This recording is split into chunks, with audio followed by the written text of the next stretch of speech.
From Tally to Cali, It's time to wake up. Wake up! Wake up! Warchant.com is your ultimate Seminole sports source. And this is Wake Up Warchant, presented by Corner Pocket Bar and Grill. One ball, corner pocket. Now here's Warchant.com's Aslan Hajavandi. And Corey Clark. Wake up! What's up, everybody? It is Wake Up Warchant, presented by the Corner Pocket Bar and Grill, Tallahassee, Florida. Coming up on today's show, it's the Renegade Express. All-time favorite quarterbacks, not including the great ones. Position changes, all the questions from you folks over on the Tribal Council of Warchant.com. Wake Up Warchant, presented by the Corner Pocket Bar and Grill, Tallahassee, Florida. CPTallybar.com is the website. Daily lunch specials from 11 a.m. to 3 p.m. Monday through Friday for only $8.99 on Thursdays. Cheese, steak, sandwich, chicken, or steak. Also comes with side dish, straight fries, curly fries, onion rings, potato salad, broccoli, side salad, tater tots, or freshly cooked potato chips. Again, only $8.99 from 11 a.m. to 3 p.m. throughout the day here on Thursday. Go check it out. Corner Pocket Bar and Grill, Tallahassee, Florida. You cannot go wrong. Also, trivia night, right, Corey? Thursdays we do trivia? Is that what we do? Bingo, man. Bingo. You're right. Sorry. Come on. Sorry. You're right. Rookie mistake. Love you, Bill. Love you guys. Corner Pocket Bar and Grill. Warchant.com, Ultimate Seminole Sports Source. Thumbs up if you're listening to us on YouTube. Subscribe to the YouTube channel. Subscribe to Warchant.com. You can get involved in the Renegade Express. Ask the questions. Steer the conversation, if you will. Corey Clark, how are you, man? I'm good, buddy. I'm good. How are you doing? You all right? Yeah, man. Just ready to go talk to some more newcomers. More newcomers. Fisk. I think Fisk. I wonder how he's. I've never listened to any content from him. I haven't listened to one iota of his voice. I don't even know what he sounds like. I think I know what he looks like, though. So excited to hear from him and some of the other young guys here on Thursday. You ready to start transcribing again, Corey? I mean, I guess. I mean, I do it for the people, right? Yeah. That's what I do it for. It's not. I don't think it's the best use of my talents, but it is a talent, and I get to show it off, so that's fun. We'll get Braden Fisk, Keandre Jones. He transferred in from Auburn, offensive lineman. Quindarius Jones and Jaden Jones. That starts at about 10:30 in the morning, so probably 11 o'clock you'll start seeing some of these interviews trickle up onto our YouTube page. Let's get, I guess, right to the Renegade Express. Is there anything to touch on? I know you've been working on some content for the site, Corey. You good, or do you want to just start diving into the mailbag? No, man, we can dive in. I mean, the content is always good at warchant.com. I mean, you guys know that, and if you don't, you're dumb, and you need to go sign up and see for yourself. Some folks throw in their 2 cents in, Corey, on the Josh Sweat comparison, who kind of had a pedestrian career and then turned it up into a pro. A couple folks on YouTube going in real recent memory. Somebody said Asante Samuel Jr., Sean Gotti. I don't know if that counts. He was a second-round pick, and we all thought he did pretty well here. Just wasn't on a really good team, per se. Vic Morris, 7001, says, how about Brad Johnson? Yeah, that's a really good one. Yeah. I mean, he was a backup for all but 4 games of his career, essentially. He lost the job as a junior to Casey after surprisingly winning it in August of 1990, and then was a backup the last year and a half he played college football, and then ended up being a Super Bowl champion and making, I don't know, $100 million in the league, like an all-pro. That's a really good one. That's probably even better than Josh Sweat. Somebody also said Brian Burns. He was a first-round pick. You know, there's huge expectations. Joshua was a 4th-round pick. I also like this one from Al Suarez. How about Marion Butts, Corey? That's a real good one, too, I think. Old school. Yeah, Marion Butts was he was like a backup fullback at Florida State for most of his career, and then ended up being I think he rushed for over 1,000 yards at least twice with the Chargers, like was an all-pro with the Chargers. So, yeah, that's a really good one, too. I think the difference between him and Sweat, though, is that I don't know that Marion Butts came in with a heaping helping of expectations. Like there weren't people like, oh, we got Marion Butts, we got to get him the ball, and then he did not much, and then became a star 3 years later. And again, Josh Sweat he doesn't fall into the not much camp. It's just he came in as a 5-star. I know he came off a really bad injury in high school, but people thought he was going to be the next thing at Florida State, the next great defensive lineman, and it did not turn out that way until he got to the league, and now he is great. Marion Butts had 1,225 yards his second season. Didn't get to 1,000 ever again, but he got 800 a few times after that. Okay, all right, there you go, Marion Butts. That's a great name too, right? Fantastic, absolutely, top shelf. All right, let's get to it. Noel Boy 02, hey Aslan and Corey, wake up.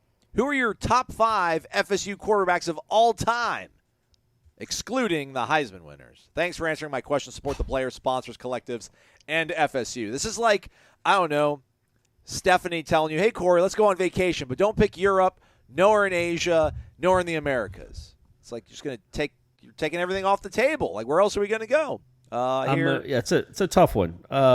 Jordan Travis, there's not in any order. Okay. Jordan Travis, Christian Ponder, Peter Tom Willis,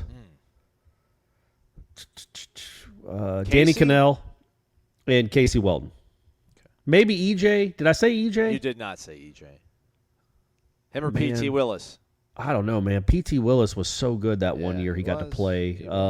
But EJ was essentially a 2.5-year starter and won a lot of games too. I guess if we go for the career, I would go EJ, Cannell, Ponder, Jordan Travis, Casey Weldon. Swap out Danny, give me Chris Ricks. All right. It's loyalty. Look it up. I know. Look hey, it up, yeah, I got you. Yeah, I know. I hear you. B50. Hey, guys, hope all is well. Yeah. Pretty good. It is well. Yeah, great. Yeah, there you go. In the past, we've seen a player or two swap positions on each side of the ball. Can you think of anyone swapping this year? Maybe not offensive or defensive line, but maybe one of the wide receivers deep on the chart goes to safety? If we don't bring in one after spring and just hoping that Travis J. or Azarie takes that next step, quality depth is a concern for me. Also, if you have not, I strongly urge you all to read Dr. Myron Roll's book, The 2% Way.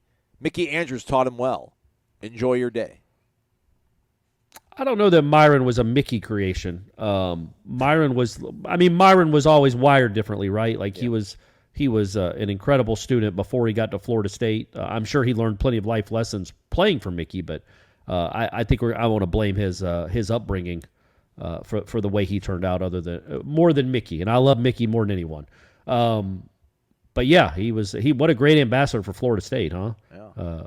Rhodes Scholar. What is he, a neurosurgeon? Yeah, like a little brain surgeon. He works on people's brains. That's how the brain incredible. works. That's incredible. And what was the first part? Oh, the switching positions? Yeah. I don't know. Has Norvell, what's Norvell's track record been on that here?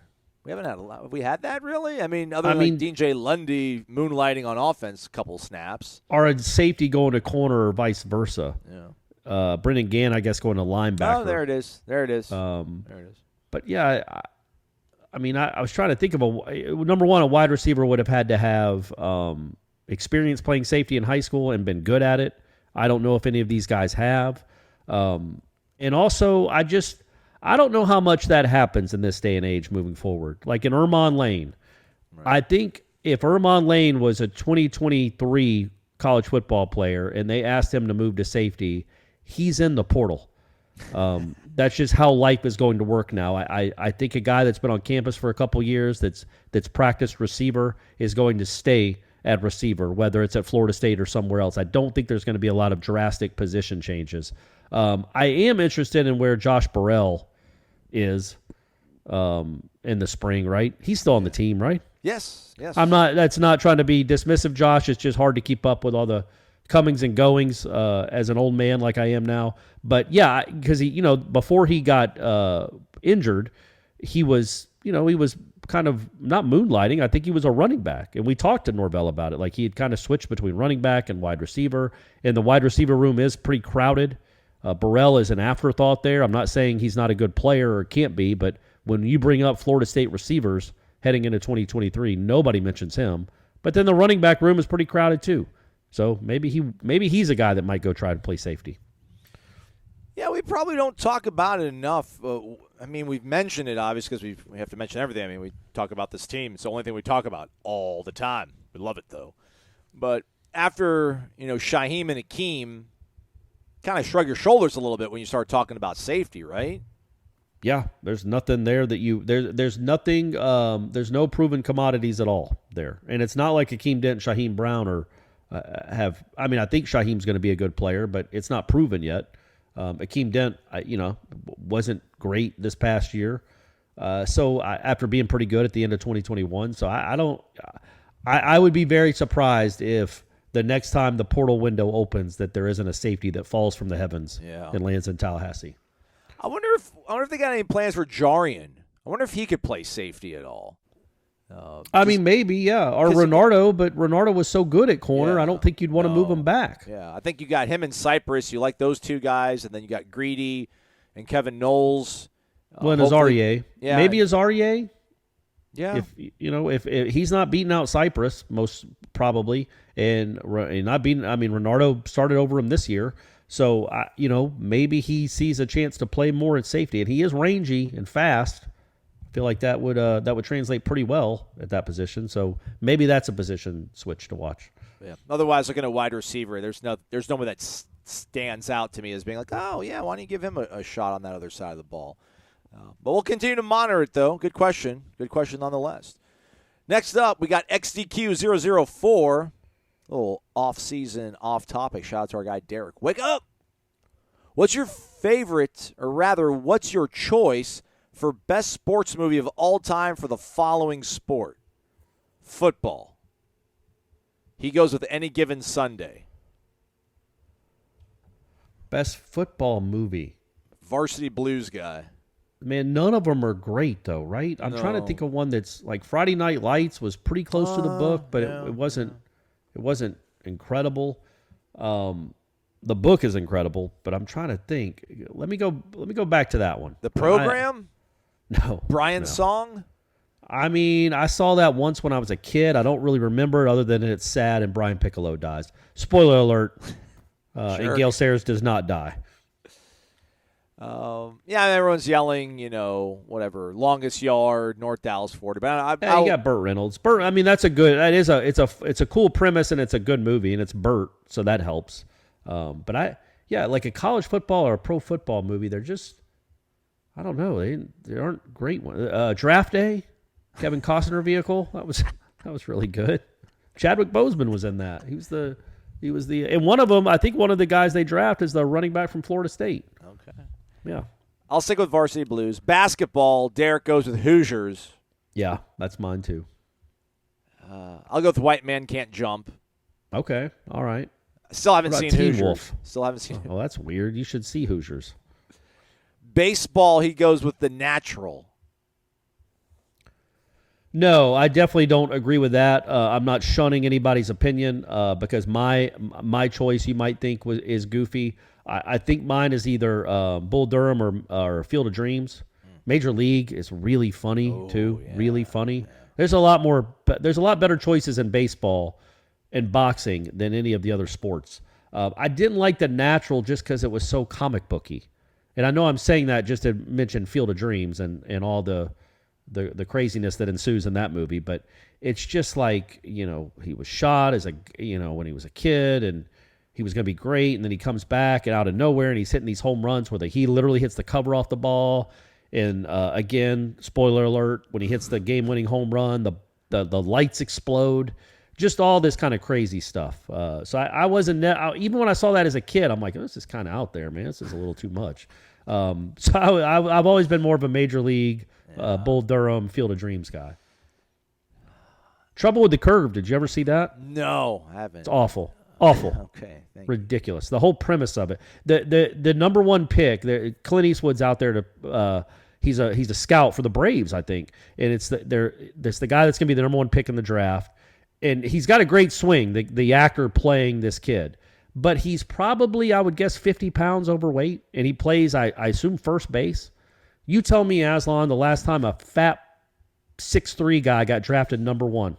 I mean, the casting was so bizarre. Like, there are a million actors that are 6'3", 210 that can look like a real number one pick. This guy was probably, 6'3", 280, chubby, a jerk, which, again, that's not something you want scouts to see when you're making fun of your teammates and making fun of the pitcher, like all that makeup stuff that they care about. Whoever produced that movie or was like, they always have the guys on set that help you with the sport itself. Yeah. I don't know what they're called, like the something coordinators, not stunt coordinators, but something. They were terrible. I don't know who they got, but it was awful. And the reason Clint Eastwood doesn't want to draft him is because he can hear off the sound because he doesn't see real well because he's almost blind. He can hear with the way he hits that he doesn't hit the curveball real well. It's like, yeah, because most 17-year-olds are just pounding curveballs, really good ones. I mean, the whole premise was dumb. But Justin Timberlake's in it, and we all love JT. Okay. Probably Major League. I'm a big league guy. Everyone talks Rookie of the Year. Rookie of the Year, horrible. Big League is like the quintessential 90s baseball Disney movie. Angels in the Outfield, no. Sandlot might be there too, but probably Major Sandlot's League. A good one. I don't know if it's so much a baseball movie. I know baseball is the center of it, but it's just more of a coming-of-age movie. It's like saying Stand By Me is like a hiking movie because they're on a walk. I mean, there's more to it than just the baseball, but I like Sandlot a lot. He goes Rocky III boxing, Bend It Like Beckham for soccer, Mighty Ducks hockey. I can't disagree. Yeah, I mean, I'd go with a different Rocky, but it's fine. We've spent too much. Great question, but we spent too much on it, and there's too many sports. Best wrestling movie, though, Vision Quest. Absolutely. Old Dad's a Nole. Wake up. How about that Tucker Center crowd? Aslan gets a gold star for having Sean Miller as the new hire. He is a proven amazing coach who would move the program in a new direction. I, for one, am not a more of the same or bringing back fan when it comes to hiring. The way coaches' blank look or demeanor this season translates to, it wouldn't shock me if this was his final season. He just looks different than just a year ago. Cheers to the best duo, Old Dad. Talking about hoops there, right? Yes. I mean, Ham's got his 25 different emotions, but the same stoic face all the time. There's a meme about it and everything, Old Dad. Yeah, but I don't disagree that, and I've felt that too. They're just it hasn't felt the same, but that also might be because they're 7-14 and they just lost by 100 at home. They're not. It's got to be hard for him in the twilight of his career to be dealing with this. He's not here for a rebuild, man. You aren't. I'm not. None of us want to see a rebuild. You certainly don't want to do it when you've been in a program for 20 years and you're 74 years old. So this is a really tough season that I do think that I would be surprised but not stunned if he either announces that this is his last year when it's over or that next year will be his last year. I'm not breaking any news there, right? He's in his mid-70s. Yeah. Like, there aren't many coaches that go older than this. And with the way the program has performed the last year and a half, I certainly don't disagree that some new blood, so to speak, is coming sooner rather than later, probably. Vitamin Energy, a powerful boost of energy that nourishes your body with vitamins and supports healthy weight loss and much more. Again, you can take it as a shot. It's less than 2 ounces, or you can pour it into your water bottle, sip it on it throughout the day. It is vegan, kosher certified, gluten-free, non-GMO, zero sugar. Gives you the energy boost you need without the crash. Again, I can testify to the accuracy of that statement. And that's probably my favorite part of this so far, is that sort of surge you feel of the energy boost, Corey, and then there isn't a crash. Like, I feel great going into the gym. I take it about 30 minutes before I go work out. I feel great in the gym. I feel great leaving the gym, and then the rest of my day just kind of goes on. And at no point am I like, oh, I don't feel as good, or like, oh, I feel tired now, or I lost that sensation. It's all there, man. You get that burst, you get 7 hours of it, and no crash. Use the promo code WARCHANTBOGO, so it's WARCHANT, BOGO, when you make your order over on vitaminenergy.com, and you'll receive an item of equal or lesser value to what you've purchased for absolutely free. So when you buy these packages, all right, you get these 2-ounce bottles. There's a box of it, and there's 12 of them in there. You'll get 24 for the price of 12. And when you break it out, it becomes $1.03, I think, per shot. It lasts you a whole day, $1.03, when you use the promo code WARCHANTBOGO. Corey, we won't keep tracking your energy levels throughout the day, but we just know that you're still making it to the gym, and part of it's because you're sipping on vitamin energy. You're shooting it, rather. I'm shooting it. Well, it's not one shot, though. It's a little shot, I don't know what you call it, container. I probably should do it in one, but I've never done these before. I do really feel a difference in my energy levels throughout the day, legitimately. VitaminEnergy.com. Again, use that promo code WARCHANTBOGO, BOGO. Kurt OFD 78. Wake up, gentlemen. quick follow-up to my question last week regarding off-season strength and conditioning. As Corey noted, I did not clearly define what I meant when I used the word progress. I would like to know about the offensive and defensive line players getting bigger and stronger so that we don't see opposing offensive and defensive lineman players from schools like Oklahoma, Florida, or Clemson push us around as we have seen in the past. Also, perhaps a little focus on the portal guys to learn how Coach Storms' program compares to that of their previous schools. Thank you for making my drive to and from work much better. Hey, you're welcome. Well, is Alabama wondering what's going on with their strength and conditioning program after getting, pushed around by Tennessee? There's certain schools that's going to win reps on you. I don't feel we were overwhelmed by those schools. I just think those schools actually have some talented players, and you're gonna lose some reps to some of these guys. Not as much when you play Georgia Tech and Syracuse and Louisiana Lafayette, but when you play Clemson, Florida, and Oklahoma, they're gonna have some spurts. I'm not that concerned about, but we can find out about it. We usually get this preseason, this pre-spring media party that Norvell has where they treat us to lunch and we get to talk to him, and that's right. The coaches come up and we speak to them. And Josh Storms, the strength and conditioning coordinator, trainer, director of strength and conditioning, we get him as well, so we can try to find that out for you, Kurt. I also wonder what in this day and age in 2023, what metrics do they even use to highlight strength or to prove strength gains? Because I know maybe it's still bench press. I know that's something they still do, but don't you think there's other? They probably have them taped up to monitors and see the power exertion that they're creating, like Drago, right. Going back to Rocky IV. Like when he hits the bag, it's 1,400 pounds of pressure, or whatever. Like I wonder it can't just simply be bench press anymore. There's got to be other metrics too. So I do wonder what they use. Like, okay, let's say. Malcolm Ray benched 405 last year, and then this year when he starts the season, he benches 445. What does that translate to on a football field? Do they do things like that? I've talked to enough of these guys, not this current group of guys, but back when Valoria was doing it, when Jost before him, they didn't max out a lot, right? That's not something they do. Like let's see what your max is today. Today you're trying to get 500 or 510. They just they would rep out 350 on the bench as many times as possible. So, and then, I don't know if that's how they measure strength. Like, well, last year you could only do 350 you could only do 350 3 times. Now you're doing it 10 times.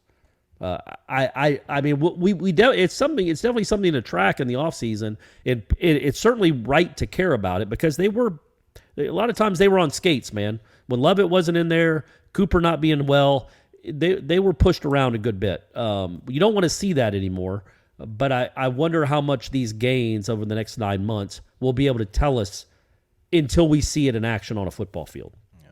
I think the gains of adding Braden Fisk, adding Darrell Jackson is the most important thing. But they're always going to use raw numbers when it comes to being in the weight room. When I did that story on their preseason workouts, going into the preseason of camp, they might have catapults on. They might have the man bra stuff that helps track their pulse and their heart rate and the level of exertion they're doing. But there's nothing else like all that much more elaborate. And to your point, obviously if you go from 405 to 450, you've made progress. But I don't even think any sport they can make that straight line correlation where it's like, all right, you're now 15% stronger in your upper body and your push motions. That's going to translate to this playing the sport of football. It's just, man, we're going to get you stronger. They do a good job, I think, of identifying what they want to get out of these kids, whether it's improved mobility, improved explosive movements. They do a lot of Olympic stuff, obviously. Cleans is almost more so than benches, but they do the squat parties too, so they do go heavy. But we'll try to find that out, Kurt. That's a specific question. We can ask specific questions, try to get a specific answer. Amen. Let's go up north to Up North Noles guy. Hey, fellas, greeting from the frosty but hospitable Minneapolis, Minnesota winter wonderland. I may be the only member of Nole Nation rooting for FSU to join the Big Ten, but it would be nice to have FSU visit my city in basketball and football in some sort of regularity and not have it require a plane ticket for me to attend. I got you. Yeah, we hear you. What city did he say? Minneapolis. Yeah. Oh, yeah. Well, look, man, I get it. It would be, the money would be great, but it's not great for most Florida State alums. I'm going to wager, 85% of them live in the South. So probably, how many Florida State grads you think live in Minnesota? 5,000? I wouldn't even think that much. Okay, I would think the migration up there is rare. Yeah, 1,000 sounds good. I like that. I agree. 1,000, yeah. But hey, they'll be loud and proud. Absolutely, yeah. If it was a late September or early October game, it's usually very nice. I think you'd actually like it, guys. Old tradition of famous ones from the hometown include Nole hero Chris Winkie and the one and only artist we'll forever know as Prince. So, that's right. And Joe Mauer, I think, is I think he went to the same school as Winkie. Yeah. What about our guy? No, he's from North Dakota. Fahrenkrug, wasn't he from North Dakota? Yeah, he was one of the Dakotas. Yeah. Question is inspired by the folks of this board and looking through the roster for guys that may be forgotten parts of the program with any potential to impact in 2023. A few days ago, the name Steven Dix came up, and I just wondered his status, injury-wise, and if there's anywhere for him to help on the field this year. He was a physical specimen, but may not have the tools as a football player. Going to go order some DeLuna coffee and hope to hit some corner pocket and meet you guys. Love the show, go Noles, and FSU all the damn time. Amen. I don't know. I would say, look, Travis J is somebody that I mean, he's going to get reps. It's not like they're flooded with safeties in the spring. So let's see what that looks like. Steven Dix, he is a specimen. I will say that. It is ridiculous. It looks like he was cut out of granite. I don't know. Again, it's too early to just necessarily give up on someone and say they can't do it. But I just don't know if he has the mobility, flexibility, speed, quickness, whatever you need to play that position. And I don't know where that body type fits anywhere else on the field. I wonder if he has the explosive. Could he play off the? It's always like, can you play off the edge? And it's like, well, man, you have to be really explosive. You have to be really strong to try to get past the 320-pound offensive tackle. But, he was hurt last year. I mean, it was a legitimate injury. Yeah. And he really hasn't been able to – we haven't been able to see if Randy Shannon can maybe breathe new life in him, right? Because the last time we saw Steven Dix fully healthy, Chris Marv was still around here and was the position coach. So maybe full health. And listen, we saw him rehabbing throughout camp and throughout the season. I mean, he still was totally engaged and still has all of his muscle mass going. So, well, that's for sure. Maybe a full season of health, and Randy Shannon can maybe – breathe new life into him, because I mean it's almost nearly as much of a long shot to think that Travis J is going to flip a switch, but we're all holding out hope on that. So Steven Dix is maybe hopefully we get something out. But again, listen, maybe just be a linebacker still, just get on the field, be healthy, and give us 10-15 reps of quality depth, and that's enough. Sometimes everyone's got to roll the field. Not everyone's going to be on there for 65 reps. So do the best you can. But thanks for the question. Shout out Minneapolis. Amen. Stay in the Midwest, or no longer the Midwest. He's now in Tallahassee. It's Eric from Cincinnati, now in Tallahassee. Noel 43, wake up, gentlemen. As the newcomers arrive, which one of the newcomers stood out the best so far? He's also going with Bengals, Eagles in the Super Bowl. He still roots for the Bengals because of the Cincinnati ties. Support Warchant on YouTube and Warchant on 3. Eric from Tallahassee. Hashtag Houday. Yeah, I'll be rooting for the Bengals, I think. I don't know why. I have nothing against the Chiefs. Joe Burrow's the coolest guy walking the planet, maybe. That's why. Yeah, and I hate Mahomes' brother. I probably shouldn't hold that against Pat Mahomes, but I do. And the Chiefs are there good all the time. But then the Bengals were just in the Super Bowl. I guess the way I think of it is like the Bengals have never won a Super Bowl. It would be really cool for that city and that franchise to do it. The Chiefs have won. The Chiefs only won one, right? Two. Well, they won two, but they won the Super Bowl 4 maybe. But they I can't remember who they beat. The Vikings, I imagine. Everybody beat the Vikings back then. Beat them, Hank Stram was the coach. And keep matriculating the ball down the field, boys. That's right. Then they won it a couple years ago, so they've tasted success. The Royals won it a few times. I really want Cincinnati crushed to win. It. They won Super Bowl 4, 23-7 over Minnesota. Corey Clark. Boom, Fran Tarkenton, the all-time choker. Just kidding, Fran. Just kidding, buddy. The Chiefs were just better. Lynn Dawson smoking a cig in the locker room afterwards. The glory days. Right. So, yeah. Who stood out to you at the podium so far? You're a Casey Roddick guy?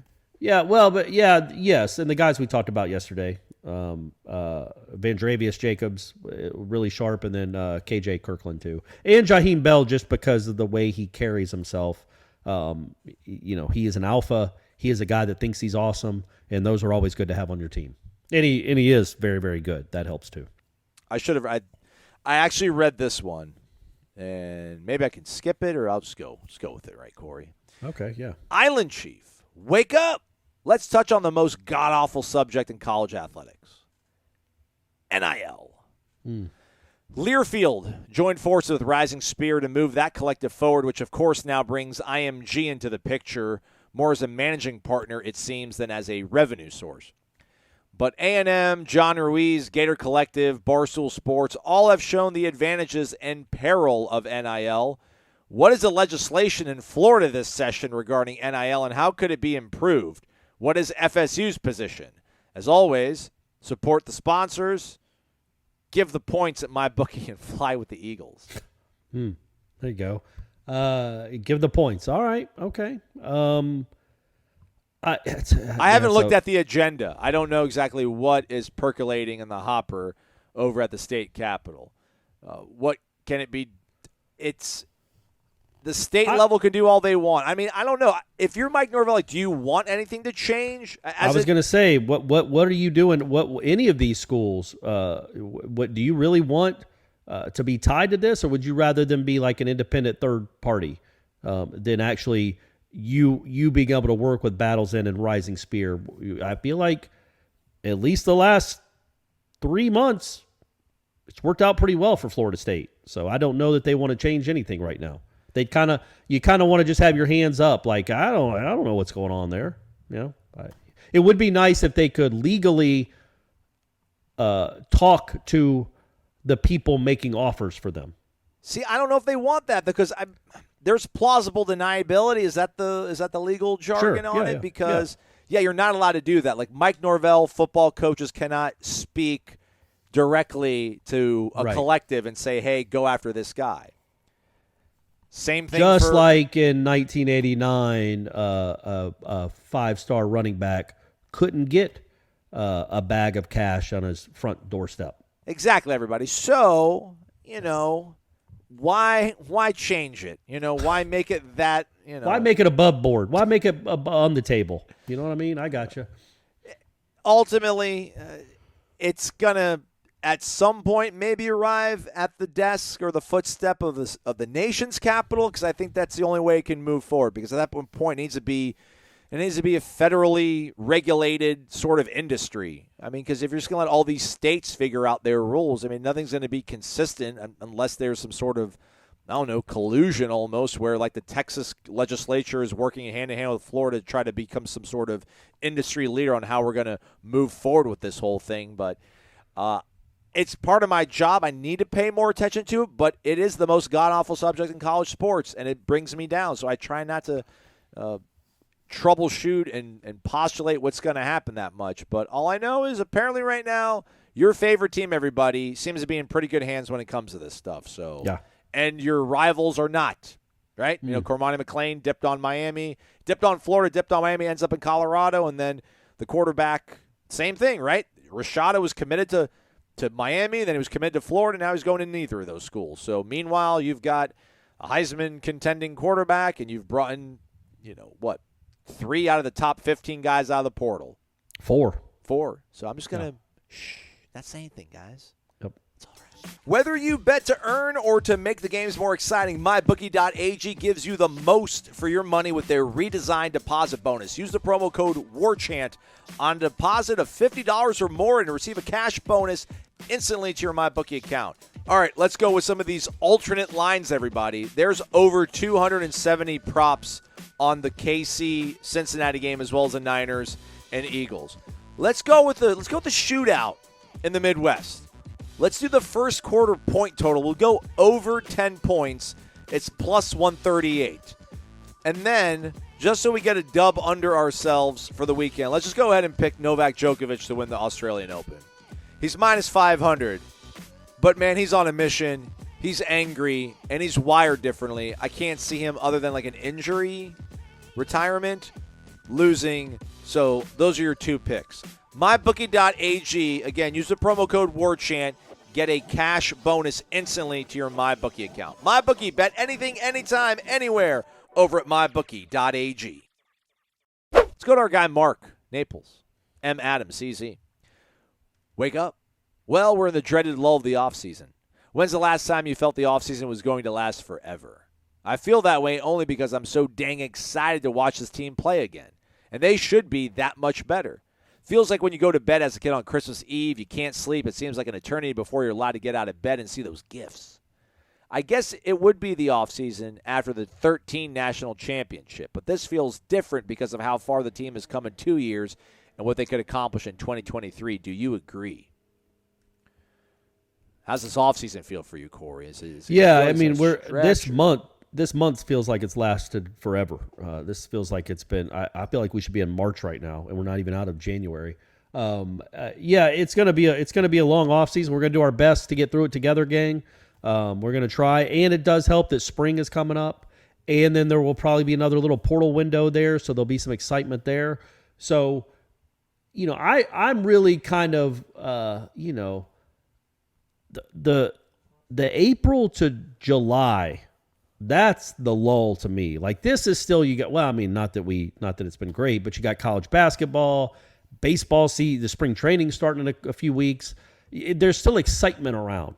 And that spring football is around the corner, and there'll be real position battles. There'll be real people to watch, newcomers that you want to see how good they are. The younger guys, how much better they've gotten, all that stuff. So I do look forward to that. And that's, that's a month away, 6 weeks away. So that's exciting. It's after after that Garnet and Gold game. That 3 months that's a doozy. That's a tough one. I'm not looking forward to that. Aslan, you mentioned Josh Sweat. It's always awesome to see a player figured out the pro level. It reminds me of Zach Johnson, who did not see the starting lineup on the Iowa golf team and, ended up winning a green jacket and a British Open. Weird comparison, but you get it. On the flip side, what former FSU player do you think had the most accomplished college career and the most disappointing pro career? He goes with Peter Warwick, which is probably the right answer, but maybe not fair because he got hurt. Mark says that himself. Agreed. Go Noles. Appreciate all the shows and coming up with whatever content that you can. It's either him or Jameis. It just is. I've never been so. I mean, you mentioned on headlines back in the day about Rashad Green was going to play in the league for 10 years. I thought so too. But I just was like, there's no way you're going to tell me that Jameis Winston is going to be on, maybe onto team number 3 here and hasn't made it to a playoff. I just did not see any way he was not going to win a whole bunch of games. A whole bunch. Yeah, that's probably number one. Peter Warwick, he actually had a nice start to his career, and then he got, he got kind of banged up, and then, he didn't get opportunities after that. Jameis, you thought he was going to be what Josh Allen is. Yeah. Or what, name a guy, Mahomes, Jalen Hurts, like any of these guys. That's what I would have been stunned if you told me in 2015, this guy in 2022 not only is not getting his team to a playoff, he doesn't start. And Andy Dalton starts ahead of him, man. Well, he did. I think he does have a broken bone in his neck or something. I do think that he did, but then he's like, I'm good. He's like, I'm fine. Come on.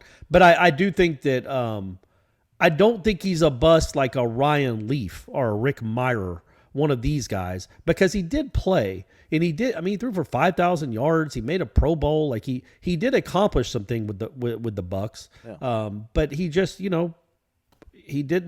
never took a step to greatness. He was always just kind of average.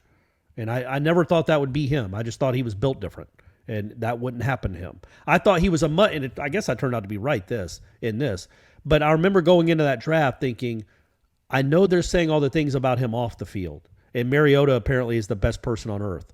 But I always thought that Mariota was a much greater risk than Winston. I thought Winston was much more dependable as a NFL prospect than Marcus Mariota. And I thought it would be crazy if the Bucs drafted Mariota instead of Winston. It turned out Mariota wasn't any good at all. Trust me, I saw that firsthand this year.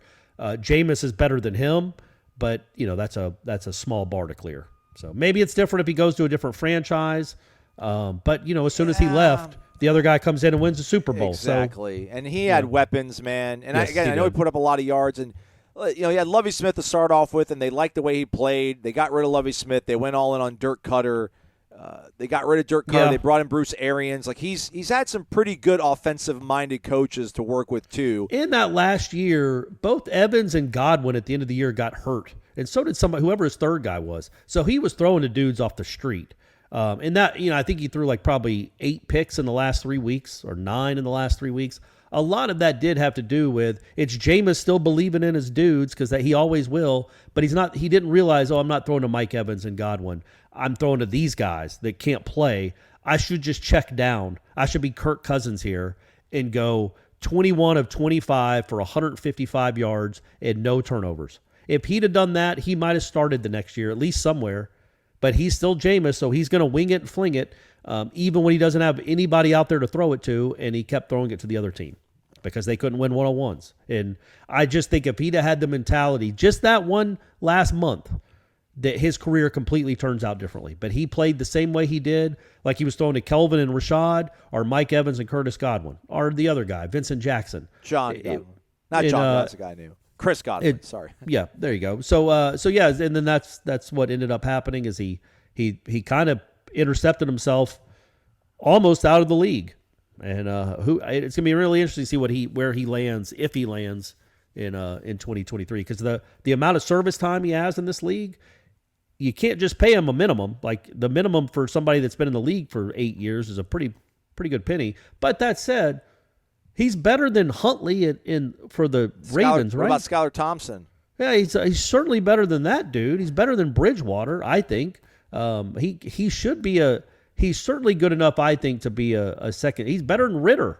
He would have given the Falcons a better chance to win this year, and he would have really helped the development of Drake London and Kyle Pitts until he got hurt. Than Mariota did, who would never throw it down the field. So, whatever. That's my Jameis rant for the day. And Sean Payton kind of, deciding to step away also was a bummer because I like that was lined up well. That was lined up well with him kind of being understudy under Drew Brees. I thought Arians was lined up well, and then, like I said, he was throwing for all those yards and having some incredible games, and then all his receivers got hurt, and he just kept playing the same way. And they're like, we need to go get Tom Brady. And that was it might have been a wrap on Jameis's chances to ever be a starter in this league. Yeah, the things, Ryan Russillo talks about this a lot on his podcast.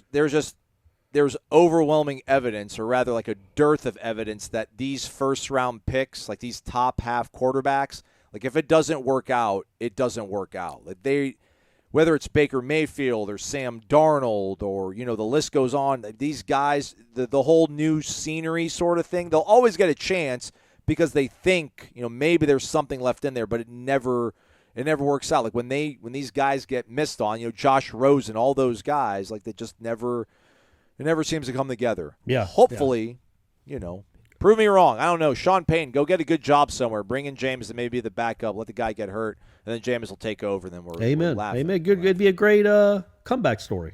Maybe it would be our favorite football movie of all time. Would it move ahead of Any Given Sunday for you? The Jameis redemption story, the fictitious. I don't think Hollywood's going to make a movie about Jameis Winston's redemption. Samari Knoll. Not sure if it's Samari Roll or not, but it's Samari Knoll. It will be interesting to see Coach Norvell's attitude and demeanor during tour of duty. Do you think you will be able to get a sense for what his expectations for the season are based on how he approaches things this spring? No, because it never changes, ever. His demeanor didn't change when they were 0-4. It didn't change when they were 4-0. He is the same guy every day at practice. And I can guarantee you, we haven't been to tour of duty, but I can guarantee you he's the same way in there. Right, Aslan? Yes, that guy, he's got one speed. It does not, and that's what good leaders do, man. You don't let the surroundings or the circumstances change your message and change who you are. And it would look bad if he got all mopey or if he seemed more amped up than normal. He's always amped up. And I just think that's his dial is always set at about a 9.5. And that's just who he is as a person. So I don't think we'll be able to know anything about his expectations from how he handles himself in practice, because he's always the same guy. I wonder if there will be like some kind of nuance, though. I wonder if there'll be something that we can tell, like a body language or just something. I get, and I totally agree with what you're saying. Corey is right, everybody. Like we've been out there, whether it's before COVID wiped out the entire 2020 spring and seeing a couple of those practices, and an 0-4 start, a 3-game losing streak this year, a 4-game winning streak to start off before that. You don't know what this team is walking into. You don't know if they're walking in to play Louisiana or LSU. You don't know if they're on a 4-game win streak or a 3-game losing streak. They are pretty darn consistent in their approach all the time. But I certainly, and Corey will too, and so will Tom Lang and Ira and all of us that are at practice, Jeff and Gene, man, we certainly will be looking, and I'm sure any kind of wrinkle that we see, we definitely will be talking about. But I think it's like two different questions. Like tour of duty in spring, we're only going to get one shot of him at tour of duty, so it's going to be tough to tell. And I don't recall anything about tour of duty last year because it was at 5 a.m. and my brain wasn't functioning. But I'm sure we'll maybe be able to kind of see how spring works out and maybe juxtapose it somehow. We'll find. I'm sure that we'll talk about it in a show or two. Either way, we get to watch and we get to report back. Isn't that awesome, everyone? Yeah. We get to actually watch practice. All right, so that is a wrap for us. We'll be heading to campus here shortly. Again, check us out probably around like 11 a.m. on the YouTube page, but even before then, 10:35, let's say, Corey will start his live transcription. We'll get these newcomers back at it. We'll get Braden Fisk, Keandre Jones, Quindarius Jones, and Jaden Jones, the brothers Jones, not related Jones, though. That'll be over on warchant.com as well as our YouTube page. Second part of the Renegade Express coming up for you folks on Friday. So look at that. 4 shows in a week. What off season? For Corey, I'm Aslan. Thank you for listening to Wake Up Warchant, presented by the Corner Pocket Bar and Grill.